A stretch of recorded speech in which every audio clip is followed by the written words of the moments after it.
Kejaksaan Agung Republik Indonesia memutuskan menarik asisten tindak pidana umum Kejaksaan Tinggi Jawa Barat. Buntut tuntutan 1 tahun terhadap terdakwa Valencia alias Neng Silim lantaran mengomeli suaminya karena mabuk-mabukan. Kapus Penkum Kejaksaan Agung Leonard Ebenezer Simanjuntak menjelaskan penarikan terhadap Aspidum Kejati Jabar guna memudahkan pemeriksaan fungsional oleh Jaksa Agung bidang pengawasan atas perkara kekerasan dalam rumah tangga terhadap Valencia. Selain penarikan terhadap Aspidum Kejati Jabar, Leonard juga sampaikan jika Kejagung juga bakal memeriksa para jaksa yang menangani perkara tersebut. Di sisi lain, Leonard menyampaikan jika Kejagung bakal melakukan eksaminasi khusus atau pengujian terhadap tuntutan yang dijatuhkan terhadap jaksa kepada Valencia untuk dapat ditinjau kembali.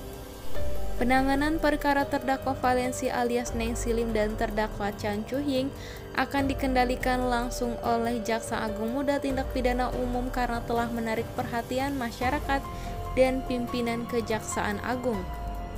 Adapun keputusan tersebut merupakan instruksi langsung dari Jaksa Agung ST Burhanuddin yang memerintahkan Jaksa Agung Muda Tindak Pidana Umum Fadil Zumhana untuk melakukan eksaminasi khusus terkait dengan penanganan perkara KDRT terdakwa Valencia alias Neng Silim di Kejaksaan Negeri Karawang dengan melakukan pemeriksaan kepada 9 orang jaksa baik dari Kejaksaan Tinggi Jawa Barat, Kejaksaan Negeri Karawang serta jaksa penuntut umum dalam rangka melakukan eksaminasi khusus.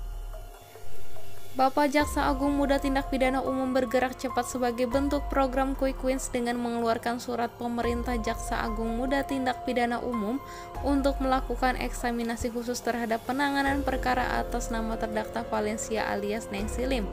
Dari eksaminasi itu, diperoleh sejumlah temuan, pertama dari tahap pra-penuntutan sampai tahap penuntutan. Kejaksaan Negeri Karawang ataupun Kejaksaan Tinggi Jawa Barat dinilai tidak memiliki sense of crisis, yaitu kepekaan dalam menangani perkara. Kedua, mereka tidak memahami pedoman nomor 3 tahun 2019 tentang tuntutan pidana perkara tindak pidana umum. Pada ketentuan bab 2 pada angka 1 butir 6 dan butir 7, pengendalian tuntutan pidana perkara tindak pidana umum dengan prinsip kesetaraan yang ditangani di Kejaksaan Agung atau Kejaksaan Tinggi dilaksanakan oleh Kepala Kejaksaan Negeri atau Kepala Cabang Kejaksaan Negeri sebagaimana dimaksud pada butir 1 dengan tetap memperhatikan ketentuan pada butir 2, 3, dan butir 4. Ketiga, jaksa penuntut umum di Kejaksaan Negeri Karawang telah melakukan penundaan pembacaan tuntutan. Penundaan pembacaan tuntutan pidana sebanyak 4 kali dengan alasan rencana tuntutan belum turun dari Kejaksaan Tinggi Jawa Barat. Namun, faktanya rencana tuntutan baru diajukan dari Kepala Kejaksaan Negeri Karawang ke Kejaksaan Tinggi Jawa Barat pada Rabu 28 Oktober, diterima di Kejaksaan Tinggi Jawa Barat pada Kamis 29 Oktober. Dan disetujui berdasarkan tuntutan pidana dari Kejaksaan Tinggi Jawa Barat dengan nota telepon pada Rabu 3 November. Akan tetapi pembacaan tuntutan pidana oleh jaksa penuntut umum baru dilakukan pada Kamis 11 November. Keempat, tidak memedomani pedoman nomor 1 tahun 2021 tentang akses keadilan bagi perempuan dan anak dalam perkara pidana.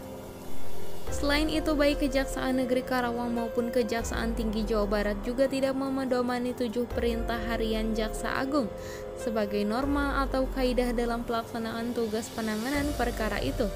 Hal ini dapat diartikan tidak melaksanakan perintah pimpinan. Sebelumnya, tuntutan dari JPU terhadap Valencia tengah menyorot perhatian lantaran akibat memarahi suami yang ketahuan mabuk-mabukan. Valencia akhirnya harus duduk di kursi persidangan hingga dituntut jaksa selama 1 tahun penjara. Terdakwa disebut menyebabkan kondisi psikis suaminya terganggu lantaran sering dimarahi dengan kata-kata kasar setiap pulang dalam keadaan mabuk.